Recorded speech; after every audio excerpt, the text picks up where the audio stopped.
ছাত্র রাজনীতির কাঠামোতে লেজুর ভিত্তি এই জায়গা থেকে যদি ছাত্র সংগঠন বের হয়ে আসতে চায় তাহলে সেক্ষেত্রে করণীয় কি হতে পারে তার একটা সুন্দর সুপারিশ বা নির্দেশনা আমি মনে করি যে থাকা প্রয়োজন, যেটা এখানে সেইভাবে আসেনি।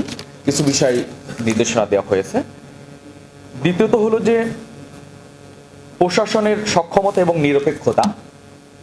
ক্যাম্পাসগুলোতে যে গেস্ট রুম কালচার থেকে শুরু করে ছাত্র নির্যাতন হয়ে থাকে, সেই ছাত্র নির্যাতনের প্রশাসনের সক্ষমতা এবং নিরপেক্ষতার এই জায়গা, যেহেতু শিক্ষকরা প্রত্যেক শিক্ষকই আমরা দেখে নীল সাদা হলুদ নানা প্যানেলের সাথে শিক্ষকরা জড়িত, এবং আমরা এই 12 তারিখের নির্বাচনের পরে আমরা সেই দৃশ্যগুলো আরো বেশি দেখতে পাচ্ছি।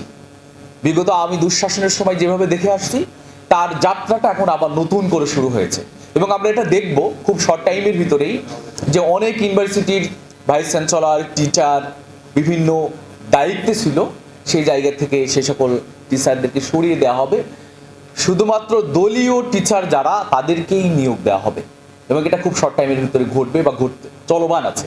কাজেই যদি আমরা ক্যাম্পাসের টিচারদেরকে সক্ষম করতে চাই বা প্রশাসনকে নিরপেক্ষ করতে চাই, তার জন্য কি ধরনের করণীয় হতে পারে সেই বিষয়টা আমার মনে হয় যে ছাত্র রাজনীতির ক্ষেত্রে যেটা একটি গুরুত্বপূর্ণ বিষয় সেটা আসতে পারে। ছাত্র সংগঠন যদি নিরপেক্ষভাবে কাজ করেন, অর্থাৎ কোনো দলীয় লিজুর ব্যক্তি বা অন্যের অধীনস্থতা থেকে বের হয়ে এসে সেক্ষেত্রে আর্থিকভাবে সচ্ছলতার জন্য এখন যেভাবে আমরা দেখি আমাদের বিভিন্ন সংগঠনকে, আমাদের বন্ধু সংগঠনদেরকে চাঁদাবাজি করতে, সেটা বন্ধ করে আর্থিকভাবে সচ্ছল হওয়ার ওয়েটা কি হবে, পদ্ধতিটা কি হবে, সেই বিষয়গুলোও আমার মনে হয় যেখানে আলোচনার বিষয়। স্যার সেই বিষয়টা যদি নিয়ে আসে তাহলে ভালো হবে। এরপরে হলো দ্বন্দ্ব নিরসনে প্রাতিষ্ঠানিক কাঠামো প্রয়োজন।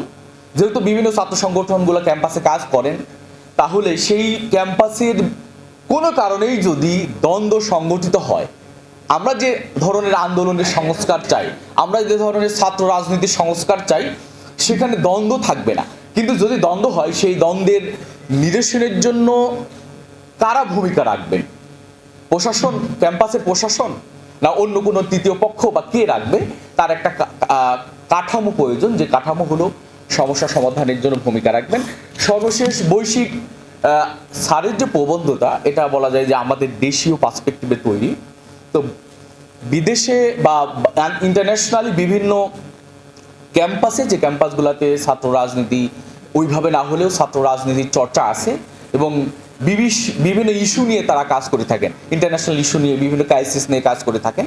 তো সেই ধরনের কার্যক্রমের সাথে বাংলাদেশের ছাত্র রাজনীতির একটা তুলনা বক্তব্য আসা প্রয়োজন বলে আমি মনে করি। এই কয়েকটা ছিল আমার স্যারের প্রবন্ধের উপরে কথা।